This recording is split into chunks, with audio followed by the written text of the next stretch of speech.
Sooner or later, we all hit a point in our life where we experience the need for change. Now, here's the thing. When you hit this stage, don't go back on the decision, right? Decide, commit to it. And then two, be consistent. Do things that are going to make you go from where you are now, or where you're experiencing that frustration and you're needing that change, to where you want to be. So whether that's in a relationship, maybe it's in a career, your finances, maybe your health. If you're feeling or experiencing unhappiness and you're ready for change, then do something about it. It only comes from action. Remember that. Action speaks louder than words. You can tell anybody, I'm unhappy with this relationship.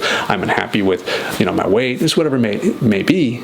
But if you're not doing anything to make that change, you're going to continue to live a life of frustration. And you're going to get to the end of your life and you're going to say, well, why didn't I just make a decision to change? Why didn't I make the commitment? Why didn't I take action to make it happen? So here's the thing. Not everyone can change on their own. Some people do need help. And that's perfectly okay. But you can always start by reading a book. Start doing some exercise. Go out and run a block today. Run 2 blocks, run 3 blocks. As Zig says, run a block in a mailbox, right? That could be maybe what's going to be the catalyst to start changing your life. Maybe from there on out, maybe you do a little bit of journaling. Maybe you do a little bit of thinking every night. Think, how can I make my life better? All right? Again, if you need help with that, that's perfectly fine. I'm a personal development coach. I help people with these things. But the thing is this. You don't want to get to the end of your life and realize you could have done so much more with your time. You don't want to go day to day living in frustration, right? If that's what you're experiencing right now, it's probably time for a change, and it's okay. I think it's very exciting to live a life that's in continual growth, because you're only going to hit new levels of achievement, and you never know where life's going to take you.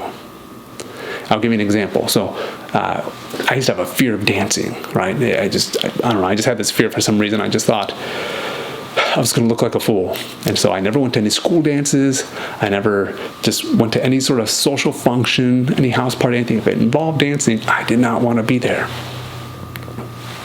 I eventually hit a point in my life. I said, why keep dealing with this? So I started taking some classes. It turns out I liked it. And not only that, I was actually very good at it. I was teaching 3 months later. And from there, it just kept going. I ended up teaching for a couple decades. I owned dance studios and everything. Now here's the thing. Because of that, I actually became a business owner, and I actually continued to learn other businesses. I learned a lot of things about marketing, sales, relationships. I met my wife. All these things, would they have happened if I hadn't made that decision to go ahead and just learn how to dance, right? So when you're dealing with any sort of frustration in your life or anything that's bringing you a challenge, take it on head first, right? Go ahead with it. Take it on. You can overcome it, and you never know where it's going to take your life. All right, so that's just what I wanted to say to you today is take on any challenge and make your life better.